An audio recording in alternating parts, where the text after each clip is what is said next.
ಎಲ್ಲ ಭಕ್ತ ಬಾಂಧವರಿಗೂ ಧನ್ಯವಾದ. ಚಾನೆಲ್ಗಳು ಧ್ವಜ ಚಾನೆಲ್ನಿಂದ ಸ್ವಾಗತವನ್ನು ಬಯಸ್ತೇವೆ. ಈ ದಿನ ವಿಶೇಷವೇನೆಂದರೆ,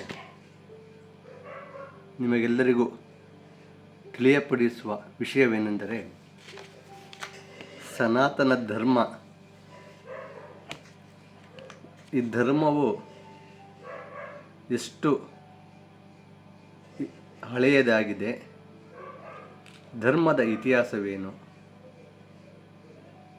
ಧರ್ಮ ಎಂದರೇನು ಎಂಬುದರ ಬಗ್ಗೆ ತಿಳಿಸಲು ಇಚ್ಛಿಸುತ್ತೇನೆ.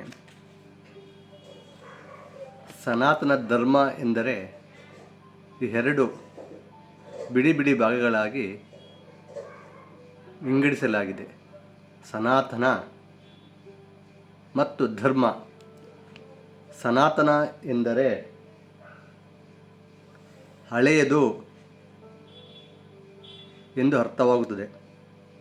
ಧರ್ಮ ಎಂದರೆ ನಾವು ಜೀವನದಲ್ಲಿ ಬದುಕುವುದಕ್ಕೆ, ಜೀವನ ಸಾಗಿಸುವುದಕ್ಕೆ ಯಾವ ರೀತಿ ನಿಯಮಾವಳಿಗಳನ್ನು ನಮ್ಮ ಕುಟುಂಬ, ನಮ್ಮ ನಾಗರಿಕತೆ, ನಮ್ಮ ಜನಗಳು, ನಮ್ಮ ಸಂಬಂಧ, ನಮ್ಮ ರಾಷ್ಟ್ರ, ನಮ್ಮ ರಾಜ್ಯ, ನಮ್ಮ ಹಳ್ಳಿ, ನಮ್ಮ ಗ್ರಾಮಗಳಲ್ಲಿ ಅಳವಡಿಸಿಕೊಂಡಿರುತ್ತೇವೋ ಅದಕ್ಕೆ ನಾವು ಧರ್ಮ ಎಂದು ಹೇಳಲಾಗುತ್ತದೆ. ಧರ್ಮ ಅಂದರೆ ರೂಲ್ಸು.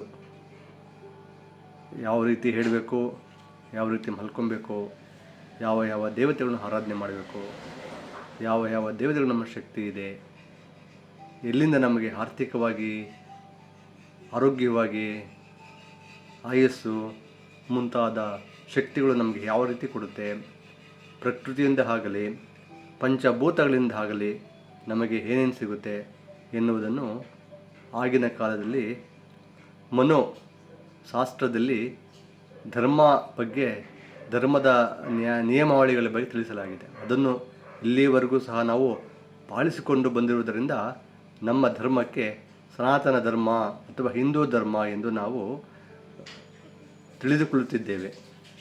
ಎಲ್ಲ ರಾಷ್ಟ್ರಗಳಲ್ಲೂ ನಮ್ಮ ಸನಾತನ ಧರ್ಮಕ್ಕೆ ತುಂಬವಾದ ಗೌರವ ಮುಖ್ಯವಾಗಿದೆ. ಆದ್ದರಿಂದ ಈ ಧರ್ಮದಲ್ಲಿ 4 ವಿಭಾಗಗಳಾಗಿ ವಿಂಗಡಿಸಲಾಗಿದೆ. ಆ ವಿಭಾಗಗಳನ್ನು ಯಾವುದು ನಾವು ಜೀವನದಲ್ಲಿ ಹೇಗೆ ನಾವು ಮಾಡ್ತೀವೋ ಹಾಗೆಯೇ ಬಾಲ್ಯ, ಯೌವನ, ವಯಸ್ಸು, ಮುಪ್ಪು ಈ ರೀತಿಯಾಗಿದೆ. ಅದರಂತೆ ನಾವು ಧರ್ಮ, ಅರ್ಥ, ಕಾಮ, ಮೋಕ್ಷ ಈ ರೀತಿ ನಾವು ವಿಂಗಡಿಸಲಾಗಿದೆ. ಈ 4 ವಿಂಗಡಣೆಗಳು ಹೇಗಿದೆ ಎಂದರೆ, ಮನುಷ್ಯನ ಹುಟ್ಟಿನಿಂದ ಹಿಡಿದು ಸಾವಿನವರೆಗೂ ಅವನ ಜೀವನ ಚಕ್ರವನ್ನು ತಿಳಿಸುತ್ತದೆ. ಪ್ರಕೃತಿಯಲ್ಲಿ ನಾವು ಹೇಗೆ ಬದುಕಬೇಕೆಂಬುದನ್ನು ತಿಳಿಸಿಕೊಡುವುದೇ ಈ 4 ವಿಂಗಡಣೆಗಳು. ಧರ್ಮ ಅಂದರೆ ನಾವು ಹೇಗೆ ಹುಟ್ಟಿದ್ದೇವೆ, ನಾವು ಮಾಡುವಂತಹ ಕರ್ತವ್ಯಗಳು ಏನೇನು, ಹೇಗೆ ಮಾಡಬೇಕು, ನಾವು ಯಾವ ರೀತಿ ಆಚರಣೆ ಮಾಡಿದ್ರೆ ಭಗವಂತನಲ್ಲಿ ನಾವು ಐಕ್ಯವಾಗ್ಬೋದು, ಮತ್ತು ಜೀವನವನ್ನು ಹೇಗೆ ನಡೆಸಬೇಕು ಅನ್ನೋ ಧರ್ಮದಲ್ಲಿ ನಾವು ಅತಿ ಸಿಂಪಲ್ಲಾಗಿ ತಿಳ್ಕೊಬೇಕಾಗಿರುತ್ತೆ. ಅರ್ಥ ಅಂದರೆ ನಾವು ಬದುಕಬೇಕಾದ್ರೆ ಯಾವ ರೀತಿ ಜೀವನವನ್ನು ಆರ್ಥಿಕವಾಗಿ ನಾವು ಸದೃಢರಾಗಬೇಕು, ಯಾವ ರೀತಿ ನಾವು ಧರ್ಮದಲ್ಲಿ ದುಡ್ಡನ್ನು ಸಂಪಾದನೆ ಮಾಡಬೇಕು, ಅದು ನಮ್ಮ ಜೀವನ, ನಮ್ಮ ಕುಟುಂಬವನ್ನು ಯಾವ ರೀತಿ ನಾವು ನಿಭಾಯಿಸ್ಕೊಂಡು ಹೋಗಬೇಕು, ಶ್ರೀಮಂತರಾಗಲಿ ಬಡವರಾಗಲಿ ಅದನ್ನು ನಮ್ಮ ತಕ್ಕಂತೆ ಉದ್ಯೋಗಗಳಾಗಲಿ ಯಾವ ರೀತಿ ನಾವು ಮಾಡಬೇಕು, ವಿದ್ಯೆಗಳನ್ನು ಯಾವ ರೀತಿ ಕಲಿಬೇಕು, ಅದನ್ನು ನಮ್ಮ ಇದರಲ್ಲಿ ತಿಳಿಸ್ಕೊಡ್ತದೆ. ಅದರಿಂದ ನಾವು ಅರ್ಥವನ್ನು ಚೆನ್ನಾಗಿ ಪಾಲಿಸಬೇಕಾಗುತ್ತೆ. ಹಾಗೆ ಕಾಮ ಎಂಬುದು ಮನುಷ್ಯನ ಆಯಸ್ಸು, ಅವನ ಸದೃಢವಾದ ಮನಸ್ಸು, ಅವನಿಗೆ ಬೇಕಾಗುವಂತಹ ಜೀವನದ ಸುಖಗಳನ್ನು ಕಾಮದಲ್ಲಿ ನಾವು ತಿಳ್ಕೊಬೇಕಾಗುತ್ತೆ. ಕಾಮ ಅಂದರೆ ನಾವು ಕೆಟ್ಟದಾಗಿ ಯೋಚನೆ ಮಾಡಬಾರ್ದು. ಕರ್ತವ್ಯ, ಕೆಲಸ, ಜೀವನವನ್ನು ಸಾಗಿಸ್ಬೇಕಾದ್ರೆ ಏನು ಬೇಕಾಗುತ್ತೋ ಅದಕ್ಕೆ ನಾವು ಕಾಮ ಅಂತೇವೆ. ಮತ್ತು ಮೋಕ್ಷ, ಇವನ್ನೆಲ್ಲವನ್ನು ನಾವು ಸಾಧಿಸಿದಾಗ ಮೋಕ್ಷವನ್ನು ಹೊಂದ್ತೇವೆ. ಅಂತಂದರೆ ಜೀವನದ ಅಂತ್ಯ, ಯಾವ ರೀತಿ ನಾವು ಸಾವನ್ನು ಅನುಭವಿಸ್ತೇವೆ, ಆ ಸಾವಿನ ನಾವು ಎಲ್ಲಿ ಭಗವಂತನಲ್ಲಿ ಐಕ್ಯವಾಗ್ತೀವಿ, ಜೀವನ ಅನ್ನೋದು ಹೇಗಿರುತ್ತದೆ ಎನ್ನುವುದೇ ಈ ಈ ಮೋಕ್ಷದ ಅರ್ಥವಾಗಿರ್ತದೆ.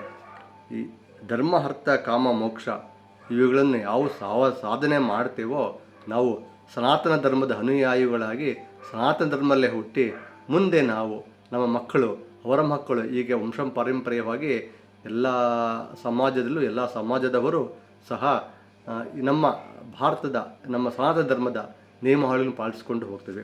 ನಮಗೆ ಚಿಕ್ಕದಾಗಿ ಸ್ವಚ್ಛವಾಗಿ ಹೇಳಬೇಕು ಅಂತಂದರೆ ಸನಾತನ ಧರ್ಮ ಅನ್ನೋದು ನಾನು ಹೇಳುವಾಗಿದೆ ಈ ರೀತಿಯಾಗಿ ಎಲ್ಲರಿಗೂ ಇಷ್ಟವಾಗಿದೆ ಎಂದು ನಾನು ನಿಮ್ಮಲ್ಲಿ ಅಂದ್ಕೊಂಡಿದ್ದೇನೆ.